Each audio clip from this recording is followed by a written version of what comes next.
আমার মেয়ের চিকিৎসার সহযোগিতা করুন, ও যাতে সুস্থ স্বাভাবিক হয়ে উঠতে পারে। এখন আমরা ভেবে নিয়েছিলাম এর কোনো চিকিৎসা নেই, মানে কিছু করার নেই, তার জন্য মেনে নিয়েছি। রীতি মণ্ডল ওর নাম, আমার মেয়েটা ভালো হয়ে যায়। ঠিক হয়ে যাবে, আপনি কাঁদবেন না, ঠিক হয়ে যাবে, আমরা সবাই পাশে আছি, ঠিক হবে। ওর SMA টাইপ 1 রোগটা ধরা পড়েছে।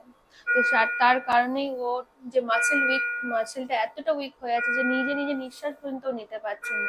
সেই কারণে ওকে মানে ভেন্টিলেশন সাপোর্টে রাখতে হচ্ছে।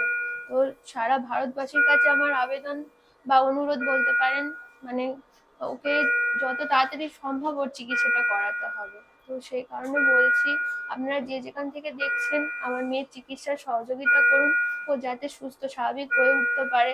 হ্যাঁ, এইটুকুনি আমার কামনা। অলরেডি 1 মাস ধরে ভেন্টিলেশনে রয়েছে, তো সেই কারণে একটা বাচ্চা ভেন্টিলেশনে কতদিন থাকতে পারে। তো এইটুখানি একটু মাথায় রেখে একটু সহযোগিতার হাত বাড়ান, যে বাচ্চাটা যত তাড়াতাড়ি সম্ভব ওকে চিকিৎসাটা করাতে হবে। এবার আরো একটা সন্তান হয়েছিল 2011 সালে। হ্যাঁ, তারও একটা সেম কন্ডিশন হয়েছিল। তো তখন এত এই SMA নিয়ে এত ডাক্তারদের মধ্যেও এত আলোচনা ছিল না, এত বিশ্লেষণ ছিল না।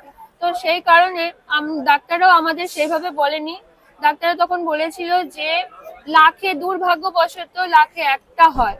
হ্যাঁ, তারপর আমার আরো একটি 2011-তে আরো একটি 11তে আমার ছেলে হয়েছিল, তার এই সেম কন্ডিশন হয়েছিল। ওকে আমরা 4-5 মাসে তাকে আমরা হারিয়ে ফেলেছি।